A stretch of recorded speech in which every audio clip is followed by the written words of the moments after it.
আপনাদের রাজনীতি নিষিদ্ধ করতে হবে আওয়ামী লীগের মতোই, কিন্তু সেটা সম্ভব হলো না। এই যে আপনি এটাকে নৈতিক জয় দেখছেন, এর পেছনে মানে নৈতিক জয়টা আপনারা কিভাবে করলেন? আমরা কেউ পালিয়ে যায়নি। হুম। যে কোনো কারণে হোক আওয়ামী লীগ পালিয়ে গিয়েছিল। তো এই পালিয়ে যাওয়া আর পালিয়ে না যাওয়ার মধ্যে বিশাল যোজন যোজন পার্থক্য। আপনারা নির্বাচনের আগেও একটা অনুষ্ঠান আপনার সাথে কথা হয়েছিল, আপনি বলেছিলেন যে নির্বাচনে জোট হতে পারে, আপনারাও জোটে যেতে পারেন। হলো না কেন কোনো রকম জোট? মানে আপনারা কি স্বৈরাচারের দোসর ট্যাগ খাওয়া, এই জন্য আপনাদেরকে কেউ জোটে নিচ্ছে না? বিষয়টা এরকম কেন হলো না আপনাদের সাথে কোনো জোট? অনেক তো জোটের সমীকরণ দেখলাম ভোটের আগে। বিষয়টা অনেকটা এরকম, যে সত্য আমরা অস্বীকার করবো না। এই স্বৈরাচার দেশের সরকারের অনেকেই আমাদের সাথে ফর্মাল জোট করতে আগ্রহী হবে না। আমরাও উপযোজক হয়ে খুব একটা কারোর সাথে জোট করার চেষ্টা করি না। আমরা আসলে ভোটে অংশগ্রহণের সিদ্ধান্তটাও নিয়েছি অনেক দেরিতে। সেজন্য আমাদের একটু এলোমেলো হয়েছে বাস্তবায়নটা। এখন ভোটের মাঠে আমরা দেখতে চাই জোট ছাড়া আমরা কি করতে পারি। একতরফা ভোটে অংশগ্রহণ করে আমাদের অনেক তকমা লেগেছে। এখানে কোনো জোট করলে যার সাথে জোট করব তার সমস্ত দায়ভার আমাদের কাছে চলে আসবে। আর তার থেকে বড় কথা হচ্ছে কতিপয় আসনে আমরা জোট করব, বাকি আসনগুলো কি হবে, বাকি আসনের প্রার্থীদের আমরা কি জবাব দেবো। তো সেই দিক থেকে চিন্তা করে সক্রিয় জোটের ব্যাপারে আমরাও খুব বেশি আগ্রহী হইনি। আমরা দল রক্ষা করেছি, লাঙল রক্ষা করেছি।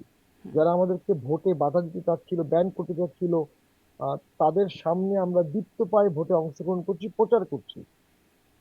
এইটা আমাদের একটা নৈতিক জয় এবং একটা দীর্ঘমেয়াদী দলের একটা বেজ আজকে তৈরি হচ্ছে, একটা প্ল্যাটফর্ম তৈরি হচ্ছে। ভবিষ্যতে আর কেউ জাতীয়তাবাদী বর্জনের যে বাদ দিয়ে ভোটের কল্পনাও করতে পারবে না। কিন্তু এই যে নৈতিক আমাদের জয়টা একেতে আপনাদের হলো, এই জয়টা আসলে কিভাবে হলো? মানে কারণ এই কারণে বলছি যে যখন আওয়ামী লীগ নিষিদ্ধের প্রসঙ্গ উঠলো, আমরা দেখেছিলাম মাননীয় প্রধান উপদেষ্টা আন্তর্জাতিক গণমাধ্যমে সাক্ষাৎকার দিয়ে বলেছিলেন যে আওয়ামী লীগকে নিষিদ্ধ করার বা কোনো পরিকল্পনা এই সরকারের নাই। কিন্তু একদম হাসনাত আব্দুল্লাহ একাই গিয়ে আন্দোলন করে একরকম যমুনা ঘেরাও করে খুব দ্রুত আওয়ামী লীগ নিষিদ্ধ করার সিদ্ধান্ত চলে আসলো।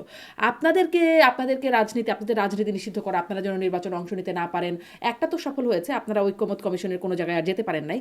কিন্তু পরবর্তীতেও আপনাদের বিরুদ্ধে এই বিষয়গুলো ছিল যে আপনাদের রাজনীতি নিষিদ্ধ করতে হবে আওয়ামী লীগের মতোই, কিন্তু সেটা সম্ভব হলো না। এই যে আপনি এটাকে নৈতিক জয় দেখছেন, এর পেছনে মানে নৈতিক জয়টা আপনারা কিভাবে করলেন? আমরা কেউ পালিয়ে যায়নি। যে কোনো কারণে হোক আওয়ামী লীগ পালিয়ে গিয়েছিল।